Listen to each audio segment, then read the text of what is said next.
आऊज़ बिल्लाहि मिनश्शैतानिर्रजीम बिस्मिल्लाहिर्रहमानिर्रहीम। मुअज़्ज़िज़ ख़वातीन व हज़रात, अस्सलामु अलैकुम व रहमतुल्लाहि तआला व बरकातुहू। मुझे उम्मीद है आप सब हज़रात खैर-ओ-आफ़ियत से होंगे। अल्लाह करीम हम सब की हिफ़ाज़त फ़रमाए। अल्लाह रब्बुल इज़्ज़त तमाम उम्मत मुस्लिमा को अपना प्यारा घर अपने हबीब सल्लल्लाहु तआला अलैहि व आलिहि वसल्लम के रोज़े पाक की बाअदब हाज़िरी बार बार नसीब फ़रमाए। एक भाई का सवाल था, तस्ख़ीरुल खलाइक का ख़ास अमल बताइए। इंशाअल्लाह ताला तस्ख़ीरुल खलाइक का अमल भी दूंगा, उसका ट्रिक भी दूंगा कि आप तस्ख़ीरुल खलाइक के अंदर कैसे अपने आप का सिक्का मनवा सकते हैं। मुअज़्ज़िज़ ख़वातीन व हज़रात, तस्ख़ीरुल खलाइक का अमल करना बुरी बात नहीं है। लोगों के अंदर मकबूल होना, लोगों के अंदर अपनी इज़्ज़त को बढ़ा देना, अपने मर्तबे मकाम को बुलंद करना, ये बुरा काम नहीं है। क्योंकि रब ताला का भी यही हुक्म है कि जहाँ पर बैठो बस मेरी तारीफ़ करो या मेरे हबीब की तारीफ़ करो। और हमारे नाना हुज़ूर हज़ूर अलैहिस्सलातु वस्सलाम की पाक ज़ात भी यही चाहती हैं कि जितना हो सके मुझ पर दरूद पढ़ो। हज़ूर अलैहिस्सलातु वस्सलाम की पाक ज़ात को एक सहाबी ने फरमाया, या रसूलल्लाह, अगर आधा दिन हम ज़िंदगी के अंदर आधा दिन हम अपने काम करते हैं, आधा दिन मतलब 24 घंटे हैं, इसके अंदर हम सोते भी हैं, अपने काम भी करते हैं, उसको 12 घंटे निकाल लेते हैं, 12 घंटे आपके ऊपर दरूद इब्राहिमी पढ़ते हैं, तो ये ठीक है। हज़ूर अलैहिस्सलातु वस्सलाम की पाक ज़ात ने फरमाया इससे भी ज़्यादा पढ़ा करें। उससे मालूम होता है कि दुनिया के अंदर जो काम आप कर रहे हैं, आप दरूद इब्राहिमी पढ़ना शुरू कर दें।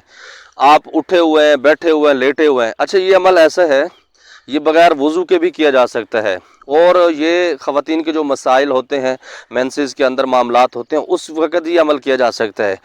और ये एक वाहिद अमल है, अगर आप इसको दिखलावे के लिए कहते हैं, पढ़ते हैं कि बस लोग कहेंगे ये दरूद इब्राहिमी पढ़ता है, ये लाख मरतबा पढ़ता है, 1000 मरतबा, तो अल्लाह रब्बुल इज़्ज़त तब भी आपको इसका अजर देते हैं, इसके अंदर बुलंदियों से मालामाल फरमाते हैं। और तस्ख़ीरुल खलाइक के हवाले से बहुत सारे अमल मैंने बताए हैं इस चैनल के ऊपर भी, लेकिन आज की जो अमल है मुख्तसर है और शानदार अमल है। आपने करना क्या है, सबसे पहले जो ट्रिक बता रहा हूँ, जो बंदे आपके पास आते हैं, जो बंदियाँ आपके पास आती हैं, रिश्तेदार आपके पास आते हैं, उनको इज़्ज़त देना शुरू कर दे मेरे बच्चे। क्योंकि इज़्ज़त एक ऐसी चीज़ है, ये जो बॉल होती है ना जिससे क्रिकेट खेलते हैं, जब आप इसको दीवार पे मारते हैं ना तो ये वापस आती है, वापस उसी स्पीड से आती है जितनी स्पीड से आपने दीवार के ऊपर मारा होता है। यही इज़्ज़त का सिस्टम है, जिसको आप जितनी इज़्ज़त देते हैं वो बदले में उससे ज़्यादा इज़्ज़त आपको देता है। क्योंकि अल्लाह रब्बुल इज़्ज़त के ये मामलात हैं कि इंसान जितनी किसी की कदर करता है उसका अजर व सवाब उसको वैसे मिलता है, उसका मकाम भी वैसे मिलता है।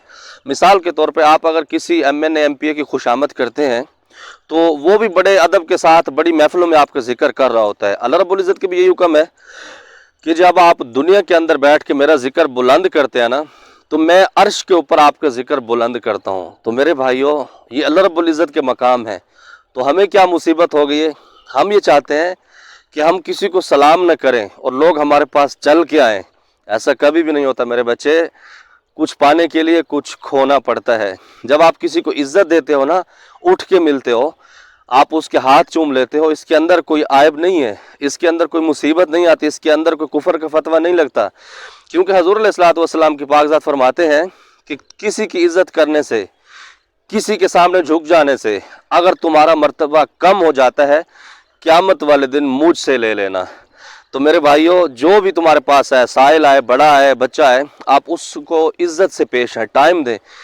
आप यकीन करेंगे, मैं इतना हैरान होता हूँ, मैं अपने जानने वालों को, दोस्तों कहता हूँ कि यार मेरे पास टाइम मुख्तसर होता है और जो मेरे पास टाइम है ये किसी की अमानत है, मैं अपने टाइम को किसी की अमानत समझता हूँ। लेकिन उसके बावजूद भी कुछ बच्चे बहुत लंबे लंबे वॉइस करते हैं, लेकिन मैं कभी उनसे नहीं कहता, क्योंकि मैं उनके जो पॉइंट होता है वो सुन लेता हूँ, बाकी को कट कर देता हूँ।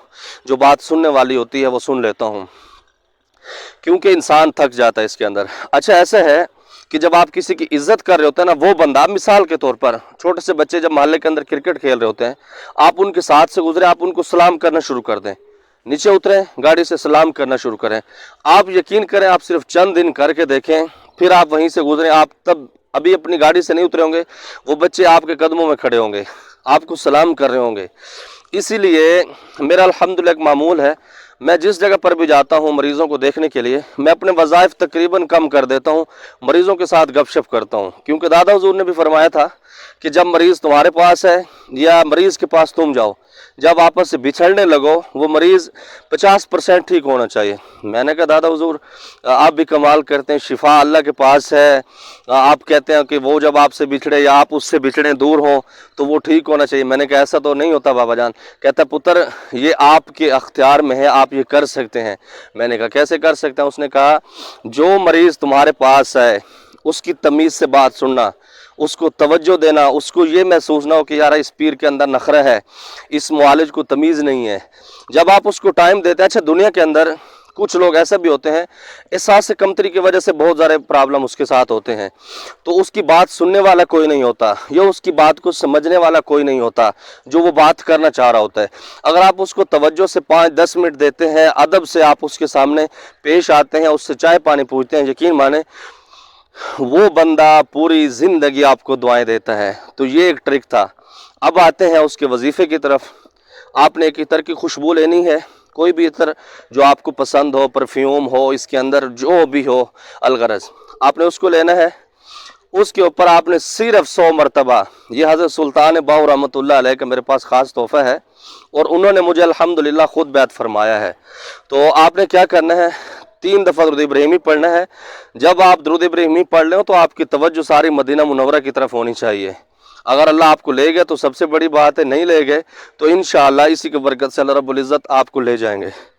آپ نے صرف 100 مرتبہ اللہ ہو، جب آپ نے اللہ پڑھنا ہے تو سانس اوپر ہو، جب ہو کرنا ہے تو دل کے اندر آپ کی ضرب جانی چاہیے۔ جب آپ نے واپس سانس لینا ہے، پہلے آپ نے کہا اللہ ہو، پھر آپ نے باہر جب سانس نکالنا ہے تیسرا سانس، پھر آپ نے ہو یہ ضرب لگانی ہے، اللہ ہو، یہ 3 سانس بنتے ہیں۔ اس کو آپ نے صرف 100 مرتبہ پڑھنا ہے، 3 دفعہ درود ابراہیمی پھر پڑھنا ہے۔ پڑھنے کے بعد آپ نے خوشبو کے اوپر دم کر لینا ہے۔ وہ خوشبو آپ نے روزانہ کی بنیاد کے سنت سمجھ کر لگانی ہے، یہ سمجھ کے نہیں لگانا کہ اس سے لوگوں میں میرے پاس محبت ہوگی، یہ وہ نہیں ہوگا۔ آپ جس کام میں ہیں، جس فیلڈ میں اس کے اندر مخلص ہو جائیں، لوگوں سے محبت سے پیش آنا شروع کر دیں تو انشاءاللہ کسی بھی تذکیر الخلائق وظیفے کی آپ کو ضرورت نہیں پڑے گی، کسی خوشبو کی آپ کو ضرورت نہیں پڑے گی، اور انشاءاللہ ویسے ہوں گے۔ میں جدہ ایئرپورٹ پر تھا تو میں اس دن بڑا حیران ہوا، اللہ سب کو لے جائے سعودی عربیہ میں تو اپنا گھر دکھائے۔ اچھا جب صبح وہ انٹری ہوتی ہے نا، تو ہمارا میرے خیال میں 8 بجے کا فلائٹ تھا جدہ سے، تو اس وقت جب وہ آتے ہیں نا عربی لوگ جو اسٹاف ہوتا ہے، آپ یقین کریں ایسے ایک دوسرے سے مل رہے ہوتے ہیں جیسے ہم پاکستان میں عید کے اوپر ملتے ہیں۔ مجھے اتنی ان پہ خوشی آئی، میں نے کہا یا اللہ یہ جو محبتیں ہیں ان کے ہمیشہ سلامت رکھ، اور انہی محبتوں کی وجہ سے شاید دنیا میں بہت سارے کامیاب ایسے ہیں جن کو اللہ نے آباد رکھا ہوا ہے۔ تو مجھے امید ہے جو میرے بھائی کا سوال تھا تذکیر الخلائق کے حوالے سے اس کا جواب مل گیا ہوگا۔ اللہ رب العزت ہمیں ایک دوسرے کی قدر کرنے کی توفیق نصیب فرمائے، ایک دوسرے کی پہچان کرنے کی توفیق نصیب فرمائے، آپس میں سچی محبت بغیر کسی لالچ کے عطا فرمائے۔